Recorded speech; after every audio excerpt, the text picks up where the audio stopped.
Welcome to HSBC Global Viewpoint, the podcast series that brings together business leaders and industry experts to explore the latest global insights, trends, and opportunities. Make sure you're subscribed to stay up to date with new episodes. Thanks for listening, and now on to today's show.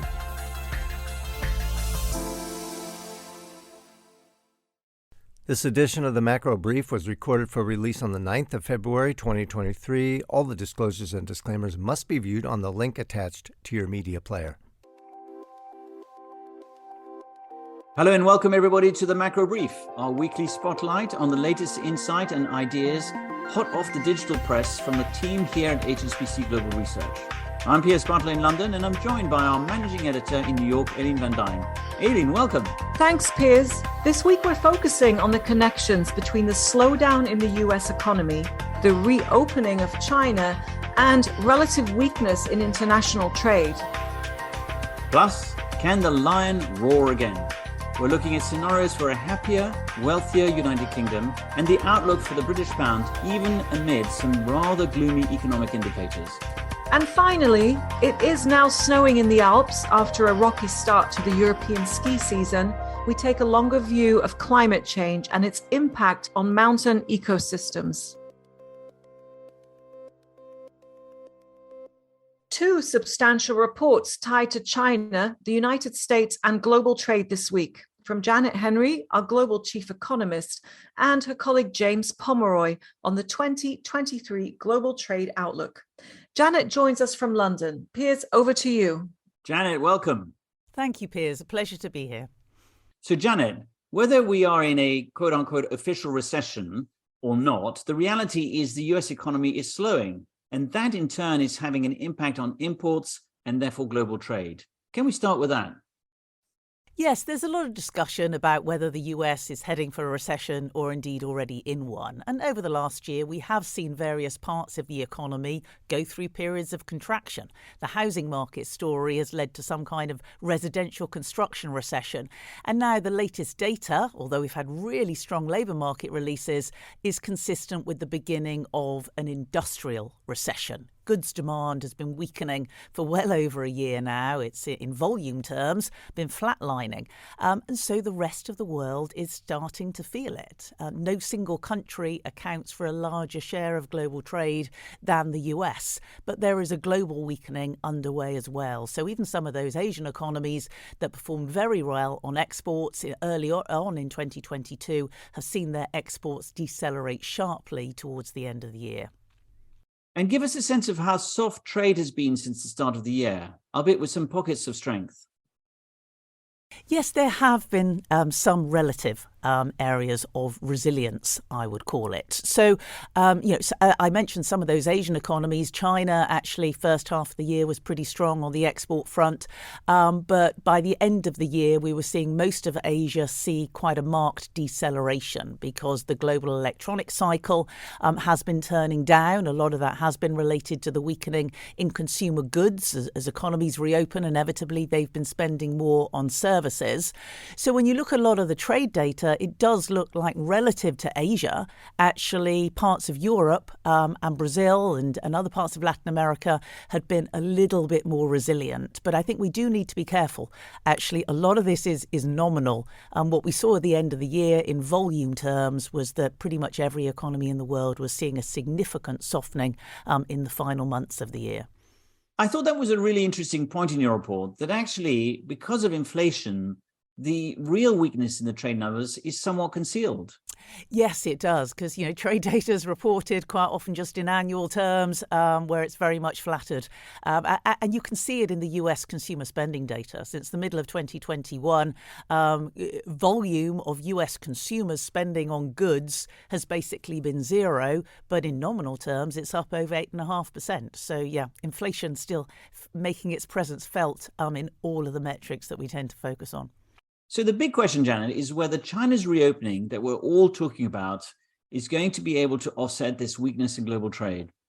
Well, we are looking for a significant bounce in China growth. Some of the economy has got off to a rockier start, as inevitably happens when economies reopen and you do get some resurgence in COVID cases.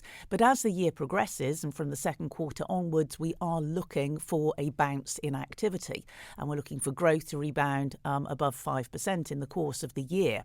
But we need to bear in mind that this is going to be a different mix of growth to previous strong rebounds in the Chinese economy. 2009 was vitally important, a huge fiscal stimulus in China.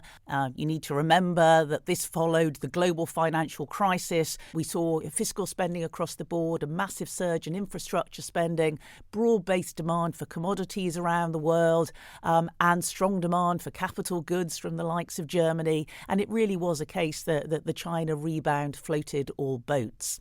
But we know from other economies that have reopened after a pandemic that it tends to be a little bit different. The rebound, the pent-up demand tends to be more focused on services. Yes, as labour markets improve, there will be some areas of goods spending that revives too, especially amongst the lower income people.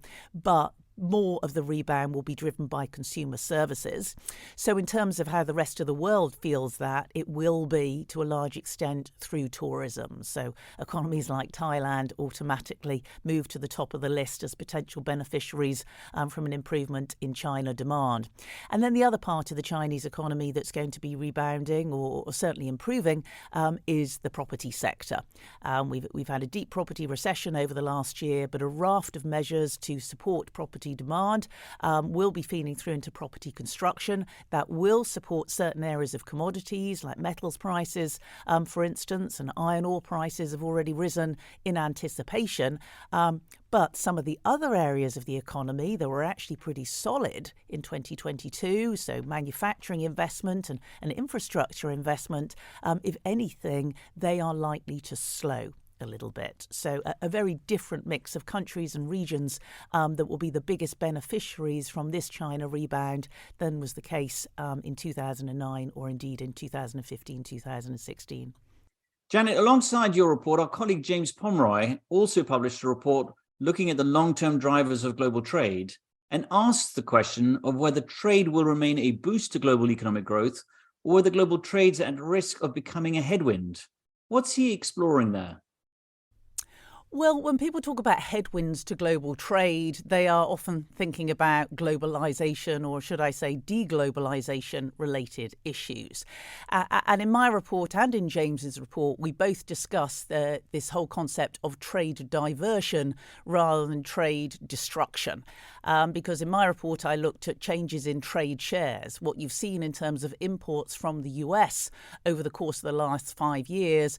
China has not gained market share in the US, but Vietnam and the rest of the ASEAN countries actually have. So China's been investing a lot in those countries. So there has been some diversion in those trade flows. And you've also seen similar changing relationships in terms of China's import mixes. And in James's report, he does highlight actually in 2021 and 2022, trade's share of global GDP has risen again. Having fallen back dramatically during the pandemic and even a little bit before that. So that's one of the key influences. And of course, we've also seen some changes in policy by various governments, which could be classified as protectionists. So anything that adds friction to the global trading system, the growing concern would be that it would lead to less efficiency and potentially be more inflationary for any given growth rate in the global economy. But we shouldn't get too negative about the outlook. There are other developments which potentially could offset some of the shorter-term negative influences, aren't there? Yes. I mean, obviously, in terms of the deglobalization effects, often we think about the protectionism angle and some of the difficulties now of having more diversified supply chains. We hear a lot about reshoring and nearshoring and obviously not having all of your eggs in one basket to some degree, having a selection of production bases, not just one, and perhaps having some at home as well. So a lot really depends on how high tech and how advanced advanced and how productive those new plants are elsewhere in the world. Obviously, automation is a theme that we've all written about, including James, quite a lot in recent years. If they are more productive, they could lead to greater efficiencies. And also some of these diversion of trade flows could be important as well. For instance, if the US is introducing incentives for electric vehicles and all parts of them to be manufactured in America, or certainly North America, so Canada and Mexico could benefit as well, then China may not benefit from the growth of the American market, but they may benefit from growing demand for electric vehicles for Chinese cars in large parts of the emerging world. So there are always a variety of these factors, even if it seems quite simple in terms of the outcome at the surface. There will always be relative winners and losers. Janet, thank you very much. Thank you, Piers. Now, it's not the best of times for the UK economy, and it's easy to see why. Growth is slowing, inflation remains uncomfortably high, and the Bank of England has hiked rates from nearly 0 to 4% in a little over a year. And of course, households and businesses have faced a surge in energy bills, food prices, and mortgage costs. But we still see reasons for hope. And a new report published this week entitled, "Could the British Lion Roar Again?" looks at two scenarios where growth might surprise on the upside. One of the contributors to that report is our head of currency strategy in Europe, Dominic Bunning. Dominic has turned increasingly positive on the outlook for the pound, and he joins us now. Dominic, welcome. Hi, Aline. Hi, Piers. So, Dom, you've actually been positive on sterling dollars since mid-November, but that was probably more to do with expectations of a weaker dollar.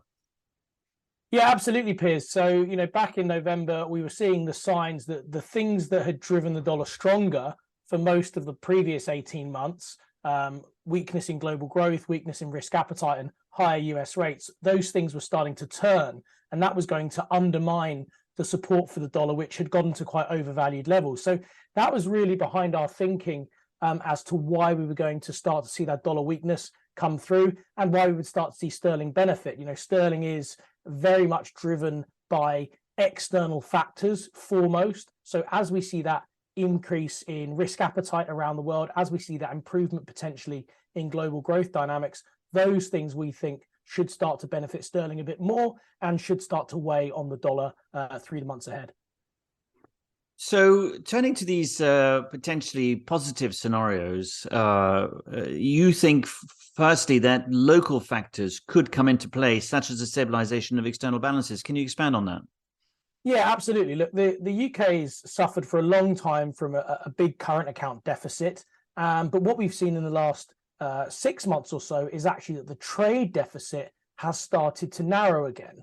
And that narrowing, we think, is partly a consequence of somewhat soft growth in the UK, so limiting the demand for imports, for example, but also a function of a weak currency. So the cheaper your currency gets, the more competitive you are, and therefore actually the currency can start to actually rebound. So there's a little bit of a sort of circularity there, but actually what we're seeing is that the things that were weighing on sterling, like we say, that big external deficit, that's showing some signs of improving. And also what we've had just in the last month is an increase in foreign inflows in terms of the gilt market. So that's a sign actually that foreign investors are regaining a little bit of confidence in the UK potentially. And those things we think can actually propel sterling even higher.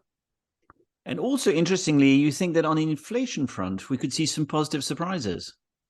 Yeah, I mean, we've seen this trend actually in a few different economies. The work we've done shows that when inflation moves in either direction, it tends to surprise in the same direction. So when inflation's going up, it tends to go up faster than expected. And when it comes down, it tends to come down faster than expected. And I think if you buy into the story, as we do, that inflation has indeed peaked, then based on the historical data we've looked at, you would expect to see inflation now come down potentially a little bit faster than the consensus is expecting. And the reason that's a positive for sterling is that it means there's a little bit less of a squeeze on households in terms of consumption than we might have previously expected. And actually, it paves the way for a slightly stronger growth story potentially a bit further down the line. And we think that could be a bit more of an uptick for sterling as we look ahead.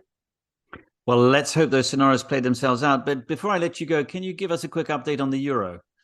Yeah, absolutely. I mean, we've just published our currency outlook as well, and we've updated our views a little bit around what we're thinking and what we're seeing in the euro. And one theme we've touched upon is this increase potentially in portfolio inflows into the eurozone. So we touched on a few technical factors around the yield that investors can get when they look at FX hedge products. So there's a few technical arguments in there, but actually the big picture story that we're seeing here is that there is a bit more room for capital inflows to keep coming back into Europe. And that's a trend we've seen actually over the last few months. We think there's a lot of room for that to extend. And that's something that we think can actually support the euro moving higher against that weak dollar that we mentioned earlier during this podcast. Dom, thanks for the update. Thanks very much. Now, here in the Northern Hemisphere, the ski season is underway, but it hasn't been without a rocky start, as many parts of Europe were without snow. Environmental, social, and governance analyst Amy Tyler has been looking at the implications. Amy, welcome. Thank you very much. So what went wrong at the start of Europe's ski season? So we have seen numerous reports of a lack of snow over the last few months, specifically in the European Alps, and it's getting more and more of a worry for holiday makers and becomes an issue for local communities as well that rely on this tourism for income. So, for example, we had 19 resorts closed in France, Austria had 37, Switzerland 16 and Italy 11 going into the new year. Those are significant numbers. What do you put that down to? Is it bad luck or something bigger like climate change? Well, we have seen a trend. So over the 20th century, the European Alps has seen a temperature rise of 2 degrees. Now, this is greater than the French average of 1.4. And into the future, we do expect a median warming of 1.5 until mid-century. So this pattern of increasing winter temperatures has already been seen since the 90s. And for example, when you take the Winter Olympics, it's estimated that of the 21 venues that are used, just 10 will have this climate suitability by 2050 with these rising temperatures. Of course, at the start of the season, this was unfortunate for skiers. But beyond those experiences and the impact on tourism, what are the other impacts of this? Yes, so the impacts of climate change, so the temperature increases and the changes in rain is impacting both the physical environment and biodiversity as well.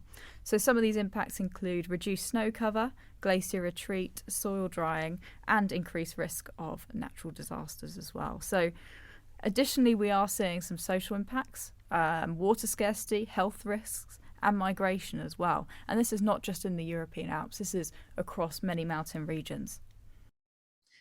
So, Amy, what action needs to be taken in the world's mountainous regions? Absolutely. So we believe that adaptation, restoration, capacity building and global coordination are key to facing these challenges. So as forest covers more than 40% of mountain areas, investment in nature-based solutions, for example, and restoration projects are vital for protecting the environment from these impacts of climate change.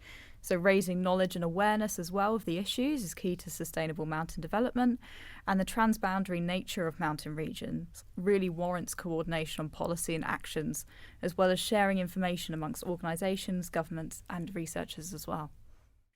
Amy, thanks so much. And I do hope you get onto the slopes this season. Thank you very much. So that is all the time we have for this week. Thanks for joining us. We'll be back again next week.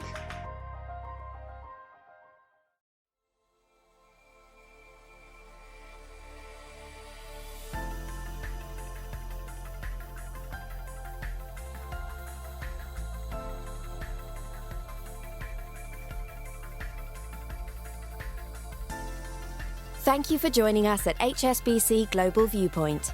We hope you enjoyed the discussion. Make sure you're subscribed to stay up to date with new episodes.